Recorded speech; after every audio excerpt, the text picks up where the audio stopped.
क्या आप अपने जीवन की मुश्किलों के बीच कभी ऐसा महसूस करते हैं कि आप अकेले हैं, जैसे आपकी हर कोशिश नाकाम हो रही है? क्या आप अंधकार के उस क्षण से गुजर रहे हैं जहां आपको अपनी ताकत कमजोर और हौसला टूटता हुआ सा लगता है? क्या आपके मन में यह सवाल उठता है कि इतने संघर्षों के बाद भी क्यों आपकी जिंदगी में हर मोड़ पर कठिनाइयां खड़ी हो जाती हैं? क्या आप सोचते हैं कि शायद कहीं न कहीं आपने अपनी राह से भटक गए हैं और यह अंधकार आपको निगलता जा रहा है? अगर आप भी इन सवालों से जूझ रहे हैं तो मैं आपको बताना चाहती हूँ कि अब समय आ गया है रुकने का, पीछे मुड़कर देखने का और उस रोशनी की ओर कदम बढ़ाने का जो सिर्फ परमेश्वर के पास है। ये समय है उस शक्ति को पहचानने का जो आपके भीतर है और उस परमेश्वर की ओर लौटने का जो आपको हर मुश्किल से बाहर निकालने के लिए तैयार है। कभी कभी जीवन में ऐसा समय आता है जब हम अपने कार्यों में, अपने सपनों में या यहाँ तक कि अपनी खुद की क्षमताओं में उलझ जाते हैं। हम हर दिन एक अदृश्य प्रतिस्पर्धा में फंस जाते हैं जहाँ दूसरों से बेहतर करने की होड़ में अपनी पहचान को खो बैठते हैं। एक ऐसी ही कहानी है एक राजा की, जिसने अपने राज्य में सबसे अच्छे पेंटर को ढूंढने के लिए एक प्रतियोगिता का आयोजन किया। इस प्रतियोगिता का उद्देश्य यह था कि 2 पेंटरों को राजा के महल की दीवार पर एक उत्कृष्ट पेंटिंग बनानी थी। जो सबसे सुंदर और प्रभावशाली पेंटिंग बनाएगा उसे राजा द्वारा बड़े इनाम से सम्मानित किया जाएगा। इस प्रतियोगिता में हिस्सा लेने के लिए कई लोग आए और उनमें से टॉप 10 पेंटरों का चयन किया गया। उनमें से भी अंततः 2 सबसे अच्छे पेंटरों को चुना गया जो राजा के महल में पेंटिंग बनाने का कार्य करेंगे। अब पहला पेंटर बहुत ही प्रसिद्ध और प्रतिष्ठित था। उसने बड़े उत्साह के साथ काम करना शुरू किया। उसने अपनी पेंटिंग के लिए उच्च गुणवत्ता वाले ब्रश, रंग और अन्य आवश्यक सामग्री मंगवाई। वह हर दिन हर रात बिना रुके काम करता रहा। उसके पास हर संभव संसाधन थे जो उसकी पेंटिंग को उत्कृष्ट बना सकते थे। दूसरी तरफ दूसरा पेंटर था जो कुछ अलग सोचता था। उसने केवल एक पानी की बाल्टी, कुछ ब्रश और कुछ साधारण सामग्री की मांग की। उसने न तो रंगों की विविधता मांगी और न ही बारीकी से कारीगरी की कोई अन्य सामग्री। बस वह अपने तरीके से काम करता रहा, शांतिपूर्ण और सरल। समय बीतता गया और जब 7 दिन पूरे हो गए तो राजा और उसके राज्य के सभी लोग उस दिन का इंतजार करने लगे जब पेंटिंग्स का अनावरण होगा। राजा की उत्सुकता चरम पर थी। पहले पेंटर की पेंटिंग को सबसे पहले दिखाया गया। उसकी पेंटिंग इतनी खूबसूरत थी कि राजा और सभी दर्शक अचंभित रह गए। लेकिन असली रोमांच तब शुरू हुआ जब दूसरे पेंटर की पेंटिंग का पर्दा हटाया गया। जब पर्दा हटाया गया तो राजा ने देखा कि उसकी पेंटिंग पहले पेंटर की पेंटिंग का हूबहू प्रतिबिंब थी। हर रेखा, हर रंग बिल्कुल वैसे ही थे।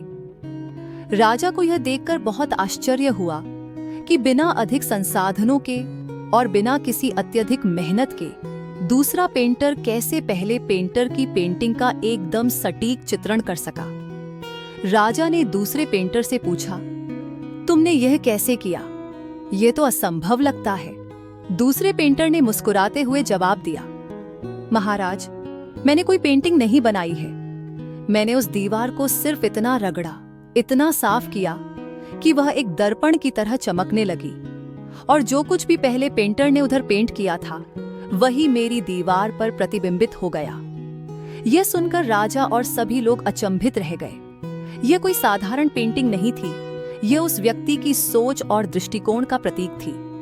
वह पेंटर यह दर्शाना चाहता था कि कभी-कभी हमें चीजों को बनाने या सुधारने की आवश्यकता नहीं होती, बस हमें अपनी दृष्टि को साफ और स्पष्ट रखने की जरूरत होती है।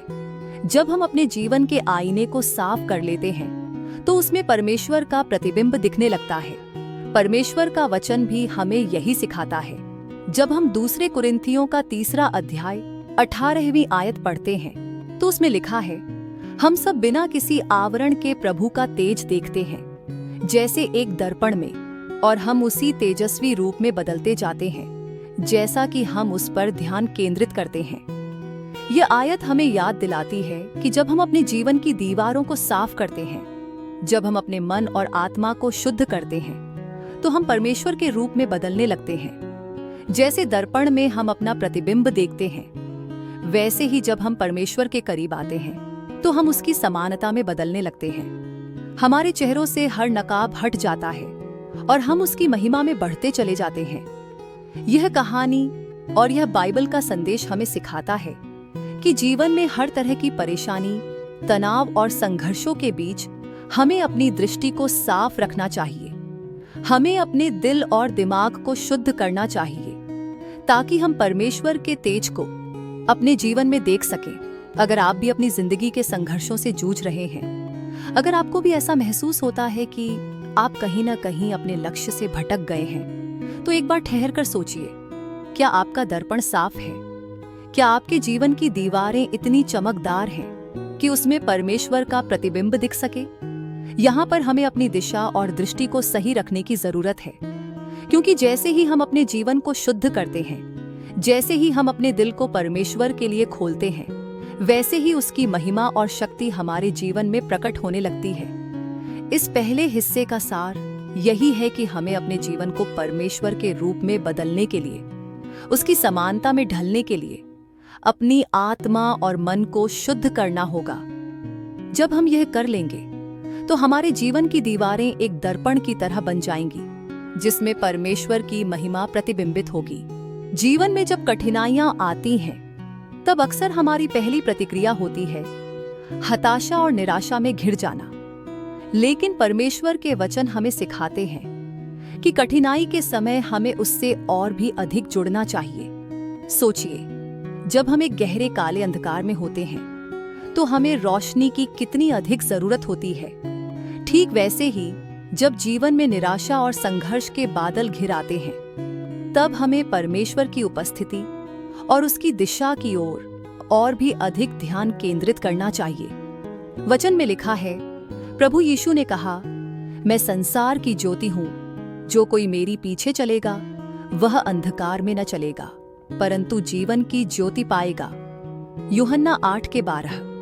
इसका अर्थ यह है कि जब भी हम अपने जीवन में अंधकार का सामना कर रहे होते हैं, हमें याद रखना चाहिए कि केवल प्रभु यीशु ही हमारी ज्योति हैं और केवल वही हमें सही रास्ता दिखा सकते हैं। जब हम अपने जीवन के कठिन दौर में होते हैं, हमें यह नहीं भूलना चाहिए कि परमेश्वर ने हमें पहले से ही उस शक्ति से भरपूर किया है जो हमें उन परिस्थितियों का सामना करने में सक्षम बनाती है।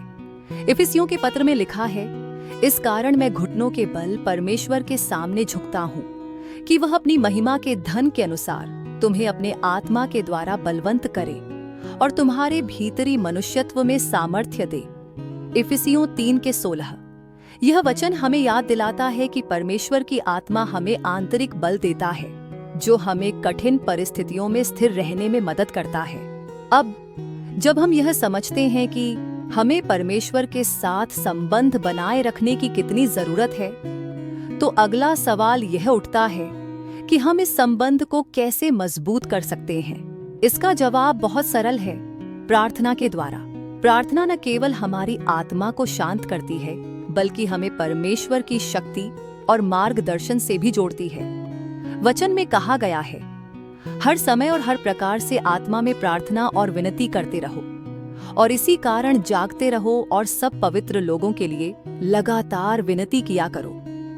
इफिसियों 6:18। जब हम प्रार्थना में लगातार बने रहते हैं, तब हम अपने जीवन में परमेश्वर की उपस्थिति को महसूस करते हैं और उसकी शक्ति को अपने भीतर काम करते देखते हैं। यह भी महत्वपूर्ण है कि हम अपने जीवन में परमेश्वर के वचन का अध्ययन करें और उसे अपने दिल में स्थान दें। वचन में लिखा है, तेरे वचन मेरे पांव के लिए दीपक और मेरे मार्ग के लिए उजियाला है। भजन संहिता 119:105। जब हम परमेश्वर के वचन को अपने जीवन में स्थान देते हैं, तो वह हमें सही मार्ग दिखाता है और हमें अंधकार में भटकने से बचाता है। आप देखेंगे कि जब आप अपने जीवन को परमेश्वर के वचन के साथ जोड़ते हैं, तो धीरे धीरे आपकी सोच, आपके विचार और आपके कर्म भी बदलने लगते हैं। आप उन चीजों की ओर आकर्षित होने लगते हैं जो परमेश्वर को प्रसन्न करती हैं और आप उन चीजों से दूर होने लगते हैं जो आपको परमेश्वर से दूर करती हैं। याद रखें, यह जीवन एक यात्रा है और इस यात्रा में कई उतार चढ़ाव आते हैं, लेकिन जो लोग इस यात्रा में परमेश्वर के साथ चलते हैं वे कभी निराश नहीं होते। वे जानते हैं कि जब भी कठिनाई आती है परमेश्वर उनके साथ है और वह उन्हें हर मुश्किल से बाहर निकालने के लिए तैयार है। वचन में लिखा है, यहोवा मेरी ज्योति और मेरा उद्धार है, मुझे किसकी भय होगा। यहोवा मेरे जीवन का दृढ़ गढ़ है, मैं किससे डरूं। भजन संहिता 27 के 1। यह वचन हमें आश्वासन देता है कि जब भी हमें डर सताता है हमें केवल परमेश्वर पर विश्वास करना है और वह हमें उस डर से बाहर निकाल लेंगे। आइए हम अपने जीवन को परमेश्वर के वचन और उसकी उपस्थिति से भरपूर करें, ताकि जब भी कठिनाई आए हम न केवल उसका सामना कर सकें बल्कि उसमें विजयी होकर उभरें। जब आप इस प्रकार से अपने जीवन को परमेश्वर के साथ जोड़ते हैं तो आप देखेंगे कि आपके जीवन में एक नया आत्मविश्वास और एक नई ऊर्जा भर जाएगी।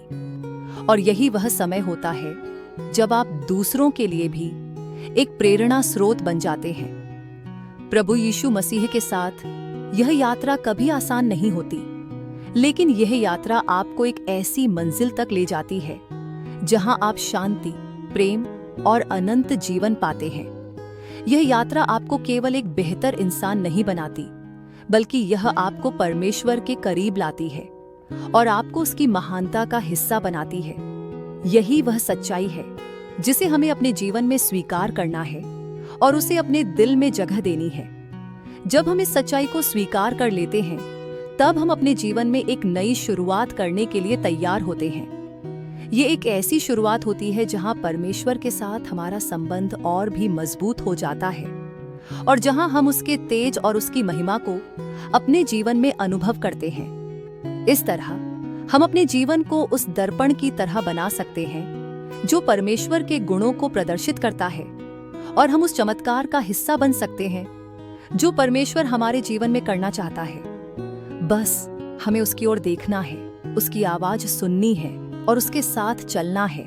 यही वह जीवन है जिसे परमेश्वर हमारे लिए चाहता है, एक ऐसा जीवन जो उसके प्रेम, उसकी शक्ति और उसकी महिमा से भरपूर हो। प्रिय ख्रिस्त विश्वासियों, अगर इस संदेश ने आपके दिल को छुआ है और आपको जीवन की राह में कोई नई दिशा दी है, तो मैं आपको सादर निमंत्रण देती हूँ कि आप हमारे साथ इस यात्रा में जुड़े।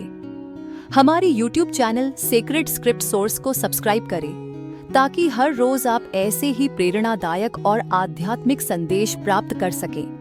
और अगर आप चाहते हैं कि ये दिव्य वचन आपके जीवन का हिस्सा बने तो हमें इंस्टाग्राम और एक्स, ट्विटर पर भी फॉलो करें। लिंक इस वीडियो और हमारे चैनल के विवरण में दिए गए हैं। आइए मिलकर परमेश्वर के वचन की गहराइयों में उतरें और उनके अनमोल आशीर्वादों को अपने जीवन में स्थान दें। आपका दिन प्रार्थनामय हो और परमेश्वर की अनंत कृपा आप पर सदैव बनी रहे। पिता, पुत्र और पवित्र आत्मा के नाम पर आमीन। जय यीशु।